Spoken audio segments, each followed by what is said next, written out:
আচ্ছা হাবিব, যারা নিজ হাতে কিতাব লেখে এরা তো ইসলামের অনেক উপকার করেছে, ঠিক না? জায়েদ, মূলত যারা নিজ হাতে কিতাব লেখে, তুমি যদি একটু ব্যাখ্যা বিশ্লেষণ করো তাহলে দেখবে এরা জেনে হোক আর মনের অজান্তে হোক আল্লাহর কুরআনের আয়াতকে অস্বীকার করে। হাবিব, এটা আবার কি করে? এটা কি করে সম্ভব? আমাদের সমাজের আলেমরা বা আমরা সবাই জানি এই কিতাবগুলো তো কুরআনের ব্যাখ্যা। তাহলে কিভাবে আল্লাহর আয়াতকেও অস্বীকার করা হলো? জায়েদ, এ কথা আমার না। তুমি আল্লাহর আয়াতের সঙ্গে আর এদের এই কথাগুলোর সাথে একটু মনের চক্ষু দিয়ে বিবেক বিবেচনা করে দেখো আল্লাহ কি বলতেছে আর এরা কি বলতেছে। যেমন সূরা ফুরকানের খুব সম্ভবত ৩৩ নম্বর আয়াতে আল্লাহ রব্বুল আলামিন বলতেছে, আর তারা তোমার কাছে যে কোনো বিষয় নিয়ে আসুক না কেন, আমি এর সঠিক সমাধান ও সুন্দর ব্যাখ্যা তোমার কাছে নিয়ে এসেছি।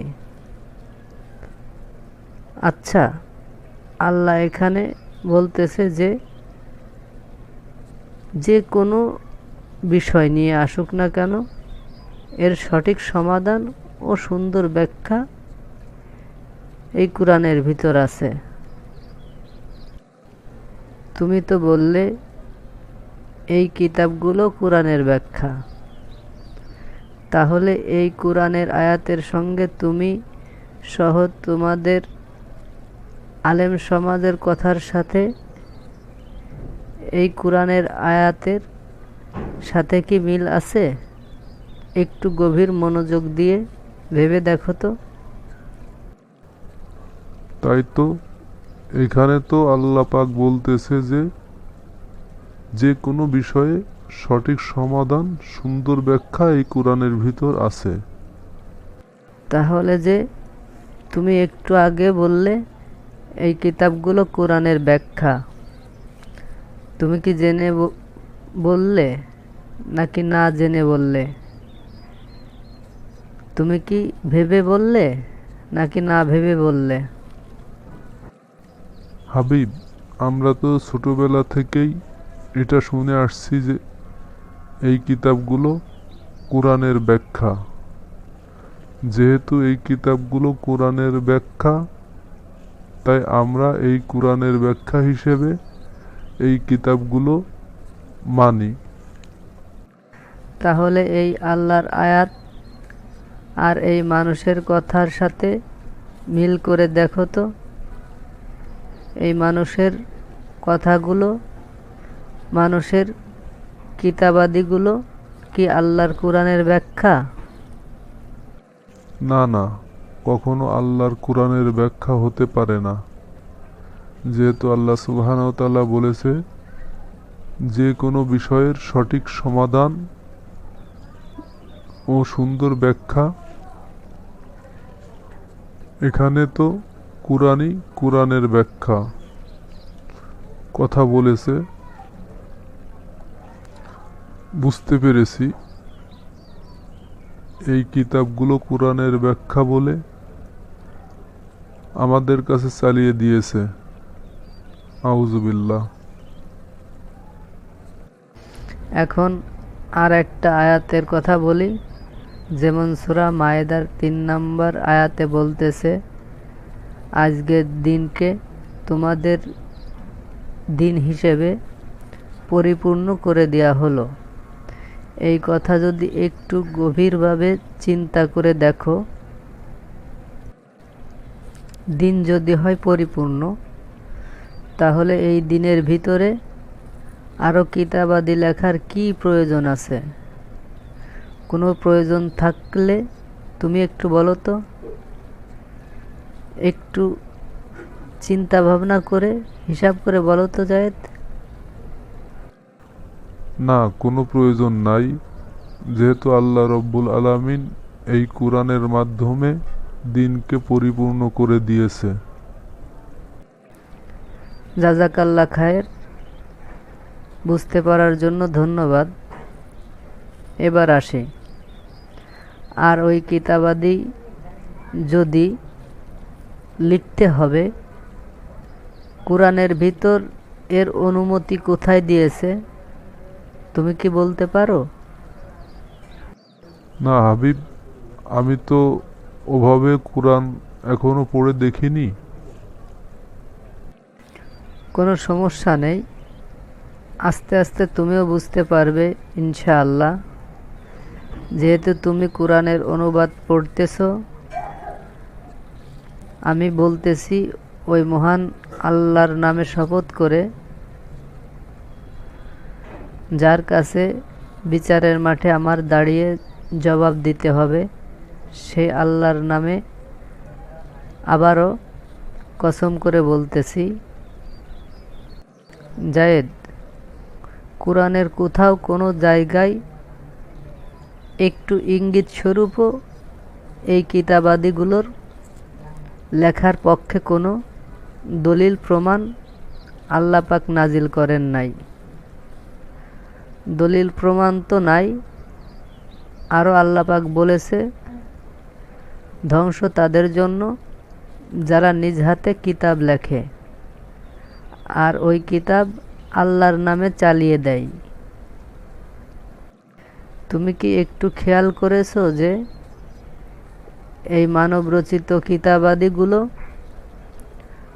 খুব কৌশলে, জেনে হোক আর না জেনে হোক, আল্লাহর নামে চালিয়ে দিয়েছে? এটা কোরআনের ব্যাখ্যা বলে। তাহলে কি কোরআনের আয়াতের সঙ্গে এদের এই কথা সাংঘর্ষিক পেয়েছো? হ্যাঁ হাবিব, পুরোপুরি সাংঘর্ষিক, এতে কোনো সন্দেহ নাই। তাহলে আমি যে বললাম আল্লাহর কোরআনের আয়াতকে অস্বীকার করে ফেলেছে, মূলত কিভাবে অস্বীকার করেছে সেটাও আমি ভেঙে দিয়েছি। আল্লাহ বলতেছে এই কুরআনই কোরআনের ব্যাখ্যা, আর এরা বলতেছে এই মানবরচিত কিতাবগুলো কোরআনের ব্যাখ্যা। এখানে যদি একটু বিবেক বিবেচনা, অন্তর্চক্ষু দিয়ে দেখো, তাহলে আল্লাহর ওই আয়াতকে অস্বীকার করে এদের কথাগুলো বাস্তবায়ন করেছে। এটা কোরআনের ব্যাখ্যা। তাহলে কি তুমি বুঝতে পেরেছো যে আল্লাহ কোরআনের আয়াতকে এটা কিভাবে অস্বীকার করলো? হাবিব, আমি একদম ক্লিয়ার বুঝতে পেরেছি। মূলত এটা ভেবে বলুক, আরও মনের অজান্তে বলুক, আসলে কিন্তু আল্লাহর কোরআনের আয়াতকে অস্বীকার করা হয়ে যায়। আল্লাহ আমাদের মাফ করুক। আমি এতদিন ভেবে আসছিলাম কোরআনের ব্যাখ্যা এই কিতাবগুলো। আমি আল্লাহর কাছে তওবা করছি। জাজাকাল্লাহ খায়ের, ভুলটা বুঝতে পারার জন্য। তুমি যদি মন থেকে তওবা করো, তাহলে অবশ্যই আল্লাহ সুবহানাহু ওয়া তাআলা তোমার তওবা কবুল করবেন ইনশাআল্লাহ। আর একটা কথা তোমাকে বলি জায়েদ, সেটা হচ্ছে তুমি এই কথাগুলো এভাবে বুঝিয়ে যদি বলতে পারো, তাহলে তোমার বন্ধুবান্ধবের সঙ্গে আলোচনা করো ইনশাআল্লাহ। ঠিক আছে হাবিব, অবশ্যই ইনশাআল্লাহ। কথাগুলো মানুষের কাছে আলোচনা না করলে মানুষ কুরআনের কাছে আসবে না। এই মানব রচিত কিতাবাদি নিয়ে দলে দলে বিভক্ত হয়ে সারা জীবন থাকবে, কখনো এক হতে পারবে না। আর মনের অজান্তে না জেনেই কত মানুষ আল্লাহর কোরআনের আয়াতকে অস্বীকার করে ফেলল বা ফেলবে। আলহামদুলিল্লাহ, জাজাকাল্লাহ খায়ের। জায়েদ, তুমি ঠিকই ধরেছ। আসলে এই ধরনের কথাবার্তাগুলো মানুষের কাছে প্রচারণা না করলে মানুষ বুঝতে পারবে না, আর মানুষের মতভেদ বাড়তেই থাকবে। তাই আমাদের প্রত্যেকের যার যার দায়িত্ব নিয়ে কোরআনের আলোচনা বা কোরআনের দিকে মানুষকে আনার জন্য উৎসাহিত করতে হবে, যাতে প্রত্যেকটা মানুষ কোরআনের সৌন্দর্যটা বুঝে কোরআনের কাছে সবাই এক হয়ে জীবনযাপন করতে পারে ইনশাআল্লাহ। যাই হোক জায়েদ, আজকের মতো উঠা যাক। আল্লাহ বাঁচিয়ে রাখলে পরে আবার কোনো এক বিষয় নিয়ে কথা হবে ইনশাআল্লাহ।